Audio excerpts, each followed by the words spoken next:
नमस्ते बच्चों, मैं राष्ट्रीय श्री जीके जैन स्कूल की हिंदी अध्यापिका।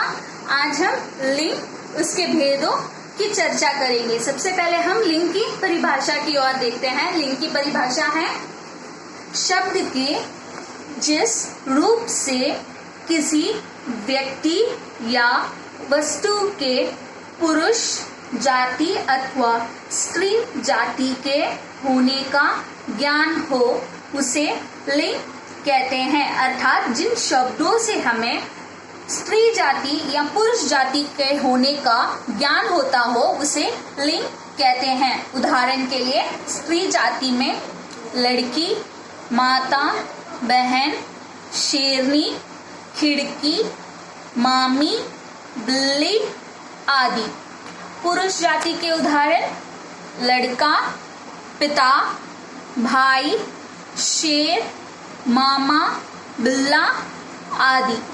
लिंग के भेद। लिंग के प्रमुख तीन भेद हैं पुल्लिंग, स्त्रीलिंग और नपुंसक लिंग।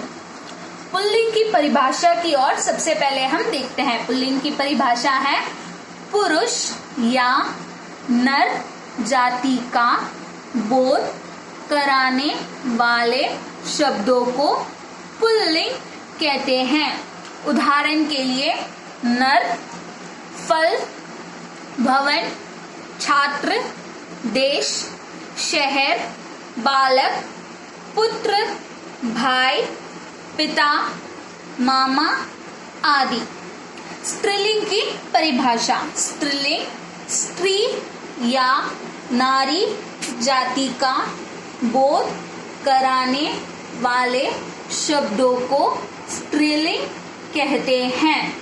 अर्थात जिन शब्दों से नारी या स्त्री जाति का बोध हो उन शब्दों को स्त्रीलिंग कहा जाता है। उदाहरण के लिए नारी, माता, बहन, मामी, शेरनी, लड़की, बिटिया, दासी, चिड़िया आदि।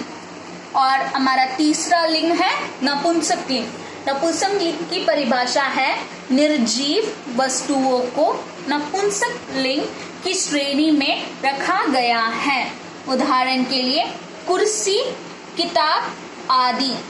परंतु जब इन शब्दों का किसी भी वाक्य में प्रयोग किया जाता है तो उसका पुल्लिंग और स्त्रीलिंग में विभेद किया जाना जरूरी होता है। अर्थात यदि किसी वाक्य में इन शब्दों का प्रयोग हो रहा है तो उनका पुल्लिंग और स्त्रीलिंग में विभेद किया जाना बहुत जरूरी होता है। अभी कुछ पुल्लिंग के शब्दों का हम देखते हैं, जैसे कि कुछ पुल्लिंग के शब्द। दिनों के नाम सोमवार, मंगलवार, बुधवार आदि।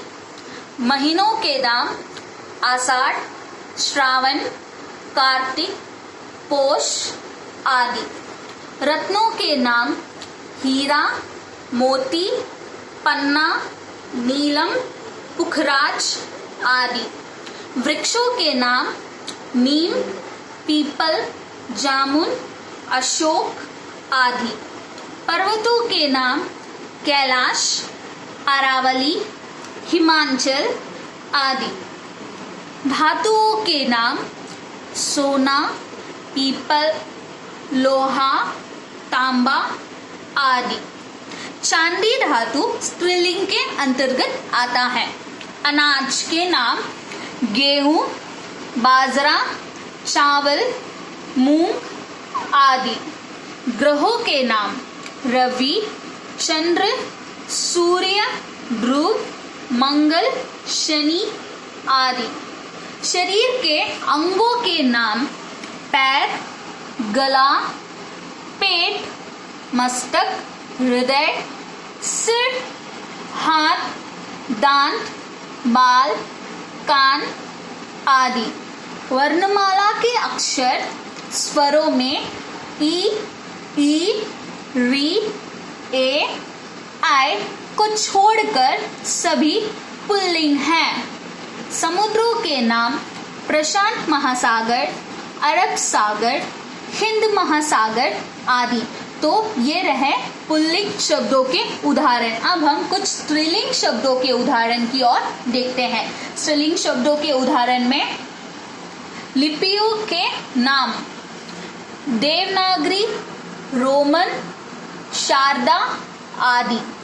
नदियों के नाम गंगा, यमुना, सरस्वती, कावेरी, नर्मदा, रावी, चंबल, नील आदि। भाषाओं के नाम हिंदी, संस्कृत, अरबी, फारसी, जर्मन, गुजराती, तमिल, मलयालम आदि। तिथियों के नाम प्रथमा, द्वितीया, तृतीया, चतुर्थी आदि। शरीर के अंग आँख, नाक, नाभि, पलक, छाती, कमर, चोटी, जीभ, उंगली आदि। प्राणियों के नाम कोयल, चील, मैना, मछली, गिलहरी आदि। हथियारों के नाम तलवार, तोप, बंदूक, गोली, गधा आदि। बेलों के नाम जूही, चमेली, मधुमती आदि। तो इस प्रकार हमने कुछ पुल्लिंग शब्दों और कुछ स्त्रीलिंग शब्दों से परिचय प्राप्त कर लिया। अब हम पुनः एक बार लिंग की परिभाषा पढ़ते हैं। लिंग की परिभाषा शब्द के जिस रूप से किसी व्यक्ति या वस्तु के पुरुष जाति अथवा स्त्री जाति के होने का ज्ञान हो उसे लिंग कहते हैं। जैसे कि स्त्री जाति में उदाहरण लड़की, माता, बहन, शेरनी, खिड़की, मामी, बिल्ली आदि।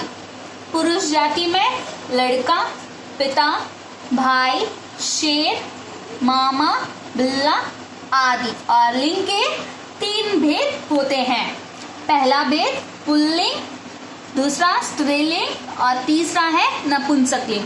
पुल्लिंग की परिभाषा पुरुष या नर जाति का बोध कराने वाले शब्दों को पुल्लिंग कहते हैं। उदाहरण के लिए नर, फल, भवन, छात्र, देश, शहर, बालक, पुत्र, भाई, पिता, मामा आदि।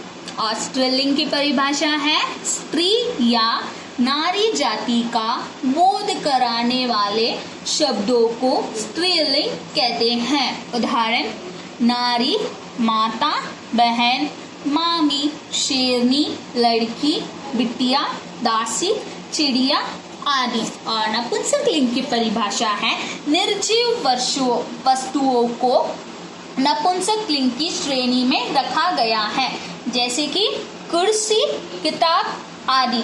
परंतु जब इन शब्दों का किसी भी वाक्य में प्रयोग किया जाता है तो उसको पुल्लिंग और स्त्रीलिंग में विभेद किया जाना जरूरी होता है। तो आज हमने लिंग की परिभाषा, उसके भेदों की चर्चा की। उम्मीद है आपको बहुत सी जानकारियां प्राप्त हो गई होगी। तो हम इसी प्रकार अगले वीडियो में अगले शीर्षक के साथ और नई जानकारियों के साथ आपसे मिलते हैं। तब तक के लिए धन्यवाद।